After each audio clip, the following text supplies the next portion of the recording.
Смена пола, как предположили многие. Честно говоря, к такому решению я пришел из-за своих внутренних комплексов. Вот только вчера я снял корсет, бандаж. Я всегда был плоским. Плоским, что спереди, что сбоку. Я не хочу становиться таким качком. Я очень долго думал над этой операцией. Надеваешь обтягивающий, тоже ужасно. Но ничего у тебя нет. Я кушал бургеры, сэндвичи, все самое мучное, лепешку, там, сходить в уборную, да, например. Вот тогда больно. Люди ценят то, что вы можете лежать на спине. Добрый день, уважаемые читатели и зрители Кактус Медиа. Мы ведем самые интересные беседы у нас на канале, на Ютубе, на Фейсбуке, в Инстаграме. Мы есть везде. Меня зовут Юлия Исупова. И сегодня в гостях у нас очень интересный человек, который уже к нам приходил. Это известный визажист Байнур. Спасибо большое за то, что вы пришли к нам на эфир в очередной раз. Всем добрый день. Я объясню, почему Байнур решил прийти к нам вновь. Совсем недавно он в социальных сетях анонсировал большие изменения в отношении себя. Это была операция. Видео с ней и повторное видео набрало миллионы просмотров. Я не вру. В Инстаграме чуть меньше, но это тоже достойно внимания. И Байнур нам решил сегодня рассказать о том, что же он сделал с собой, сделал для себя. Я думаю, это будет всем интересно. Байнур, давайте начнем с самого начала. Что вы с собой сделали? Потому что анонс был просто потрясающий. И действительно, ответа на вопросы ни в сторисах, ни в видео мы не нашли. Да, на самом деле было очень много предположений у многих, но только считанные попали именно в точку, да, но и то просто близко и все. Вот, это, честно говоря, смена пола, как предположили многие. К этой операции готовиться очень долго нужно, и люди месяцами принимают гормоны, чтобы такая операция была. И я думаю, это просто нелогично было посчитать, что я сделал себе смену пола. Пол вы не меняли? Нет, пол я не менял. Вот, еще были такие предположения, что многие подумали, есть такой визажист, как Акабир, многие его, наверное, знают. Вот, он себе тоже недавно делал кубики, там пресс, плечи, по-моему, откачал жир и сформировал себе рельеф на теле. Многие подумали, что я сделал то же самое, но нет. И опять не угадали? Нет, не угадали. Все, что касается рельефа тела, не знаю, там кубики, пресс, груди, это все я хочу сделать спортом, то есть это я делаю сам. Вы ходите в спортзал? Нет, пока что нет, так как вот только вчера я снял корсет, бандаж. Собственно говоря, что я сделал? Я сделал липосакцию, у меня откачали жир полностью и... Так у вас был животик. Да. Вы его умело скрывали? Я его умело набирал. Вот, и откачал жир и влил его в ягодицы и в бедра. Давайте вставайте, смотрите. Получается, влили в основном в бедра.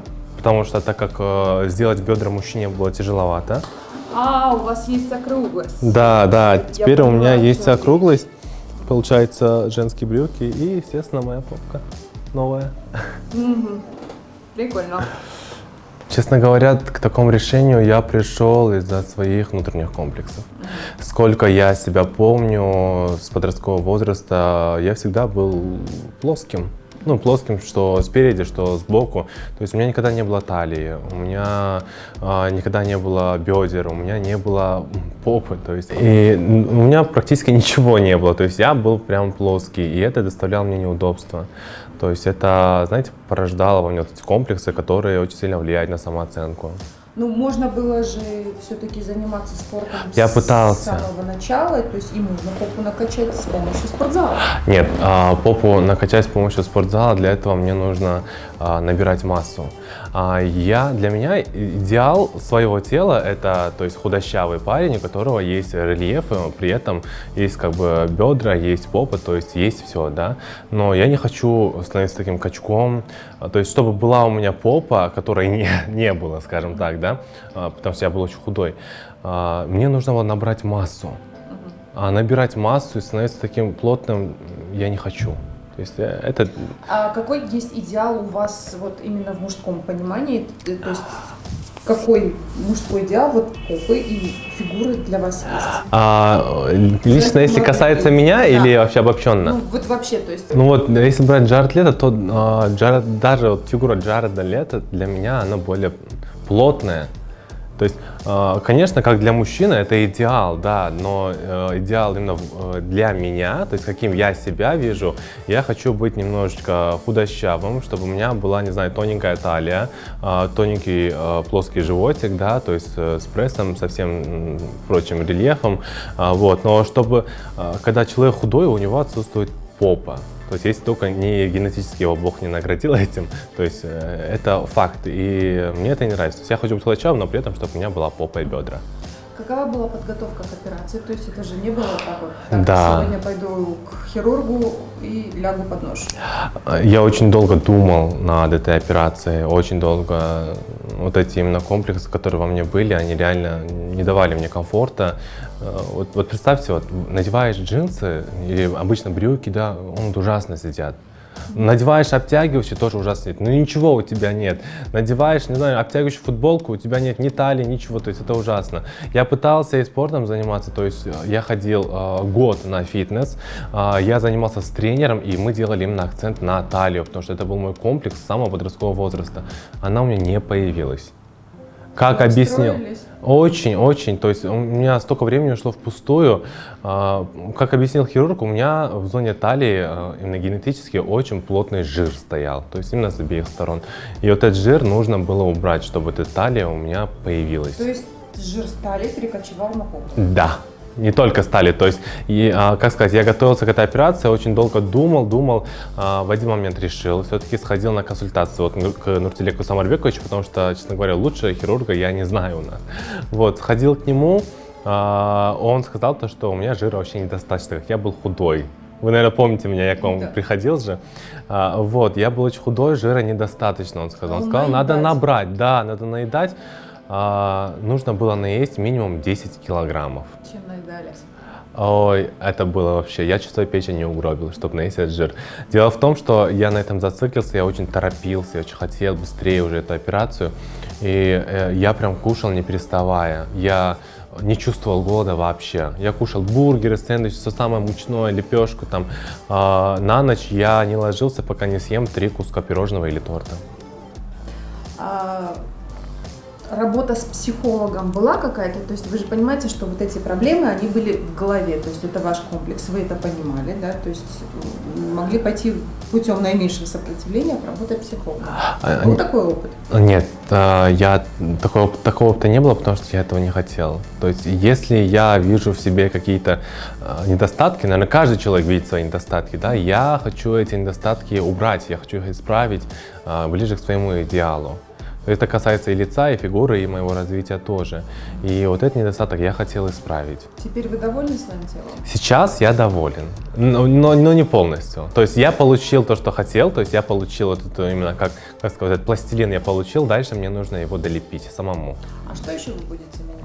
Вот прошел только месяц, сейчас я вот еле сижу, да, прошел только месяц, здесь можно только через месяц, как закачали жир, получается, и еще через месяц я уже могу полноценно заниматься спортом, могу ходить на фитнес. Я хочу активно начать ходить на фитнес и уже доделать свои рельефы, которые так давно хочу. Да, спереди. Как долго вы обсуждали с семьей, с хирургом вот это вот свое перестроение? Насколько было вообще страшно ложиться под нож? То есть это не лапароскопическая операция, которая делается маленький надрез, там убирается камушек и все это зашивается. Да, на самом деле я об этом вообще почему-то не думал. Да? Да, я больше думал о результате. То есть у меня было очень сильное волнение перед операцией, у меня улыбка с лица не сходила абсолютно просто. Вот, и очень волновался, конечно же, но думал больше про результат, а что будет после операции, какая боль, почему-то я про это вообще забыл. А было больно? Было больно. Честно скажу, да, все, кто собирается делать вот такую операцию, первые 2 дня это больно, но потом уже все проходит. Насколько это больно? То есть хочется все вернуть назад? Ой, нет. Нет, больно именно в тех моментах, когда ты пытаешься встать, ну, допустим, сходить в уборную, да, например, вот тогда больно, то есть это гематома у тебя там, как будто тебя избили. Вот. А в основном ты лежишь. Просто я лежал на животе, так как у меня была попа, я лежал на животе, и когда лежишь, просто никакой боли нет. То есть ты ничего не чувствуешь, просто лежишь. Чем вы занимались, когда лежали на животе несколько дней? Смотрел «Великолепный век». Как ваш хирург оценил результаты? То есть я так подозреваю, что это уже не первый опыт, не единственный такой клиент. Да, конечно, такую конечно. операцию. Но в основном-то у него девочки. Вот. То есть для него вы тоже были своеобразным таким испытательным образом. Да, но, как он сказал, ему самому было интересно. Да. Но сейчас, конечно, смотря на себя в зеркало, я понимаю, что у меня сейчас совсем другое тело, нежели которое было до. Знаете, я даже сейчас, вот не постесняюсь об этом рассказать, я подбираю себе одежду в женском магазине, в женском отделе. С вашим ростом вы находите у нас? Вот это женские брюки. О, прикольно. Это удается все-таки. Да, потому что, в мужские я не влазю, честно скажу. То есть я именно попросил хирурга сделать мне снизу анатомию более женскую. То есть именно как а-ля Ким Кардашьян, да, То вот есть вот этот семейство. резкий переход. Не резкий, именно чтобы бедра у меня были. То есть у мужчин бедра отсутствуют. То есть у мужчин-то нет бедр по анатомии, получается, а они есть только у девушек. Но я всегда хотел эти бедра себе. Как в семье восприняли новое видоизменение Байнура? Нормально, как на удивление. Никто не знал, конечно, об этом. То есть, Все узнали из Инстаграма и ТикТока? Да, никто об этом не знал, об этом знала только моя лучшая подруга, вот, и, по-моему, братишка. По-моему, я ему рассказывал, потому что он еще ребенок, и мне нужно было его подготовить, Видоизменение. Да. Почему был выбран Бишкек? Потому что вы тут здесь постоянно живете, вы можете в Москве могли это сделать, то есть был доступ к хорошим врачам и там. Что стало решающим фактором в выборе врача? Потому что, честно говоря, я Нурсилека Самарбековича знаю уже давно, и сколько бы я ни искал, ни в России, например, ни в Казахстане такого профессионала именно в этом деле, либо скульптурирования тела, я еще не видел. То есть я просмотрел работы многих, но таких результатов, которые делает он, такого я не видел. Поэтому у меня было четкое решение, я пойду к нему. Потому что это делается на всю жизнь, и то есть мне нужен именно тот результат, о котором я потом не пожалею. То есть вот это больше никуда не денется, это на всю жизнь? Нет, это на Надо всю жизнь. подкачивать, там что-то. Конечно же, со временем, если я захочу, я могу увеличить, то есть ягодицы еще, да, но насчет убрать я не знаю. Возможно, можно и убрать, но убирать я ничего не собираюсь. Пока. А у меня такой вопрос. Это ваша уже не первая операция? Да.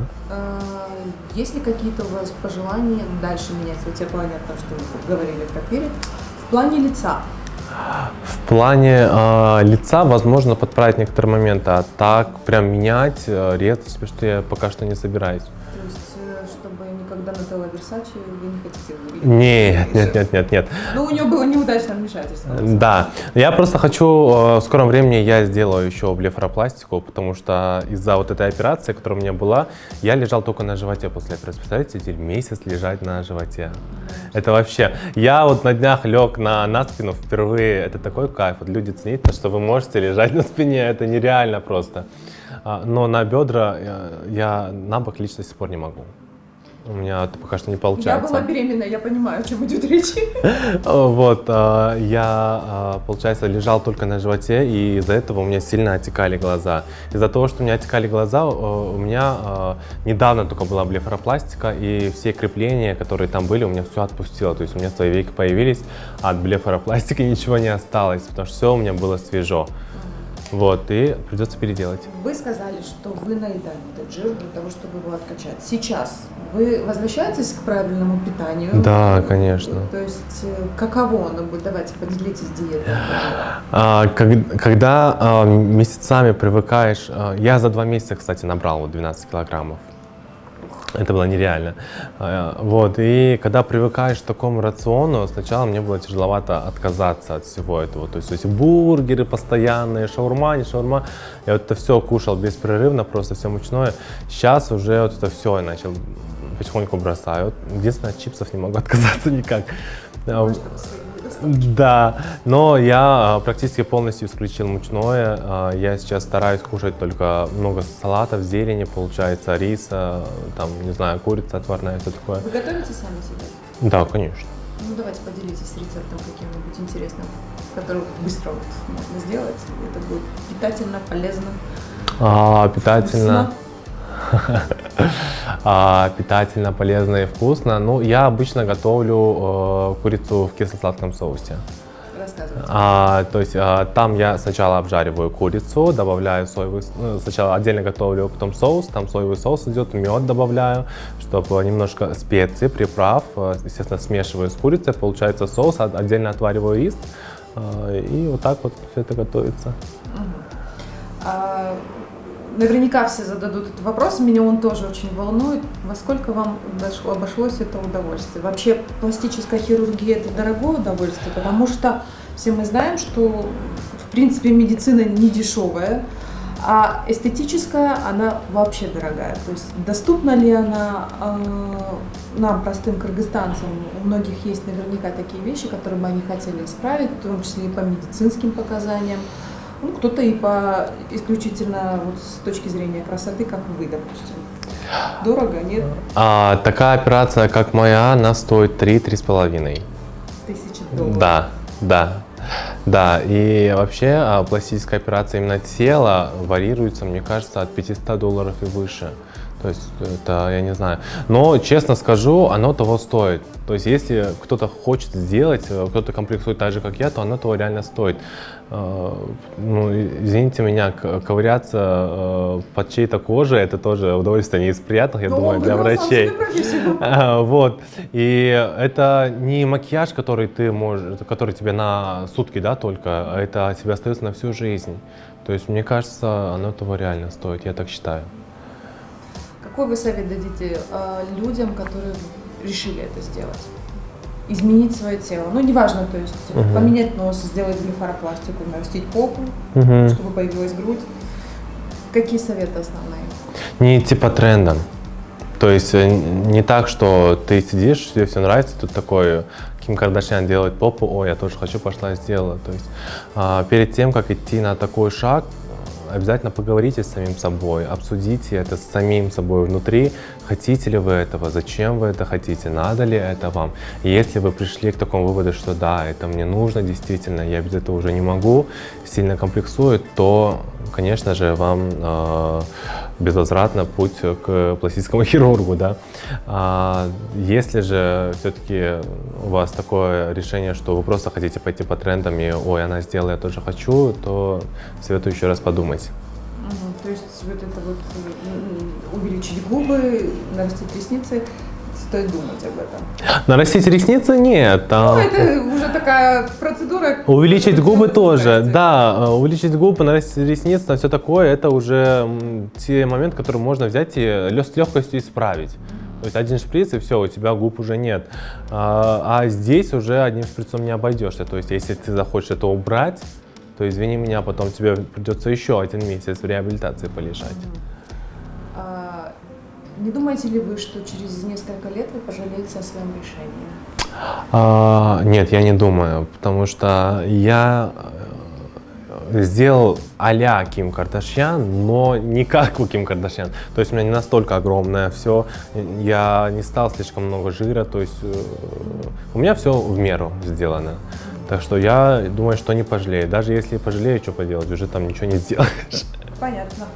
То есть это вот можно сравнить с ощущениями, как после, вот, когда руку ломаешь и гипс только снимают, же, все равно больно же ходить первые дни. Вот с этим. То есть мне сейчас очень неприятно.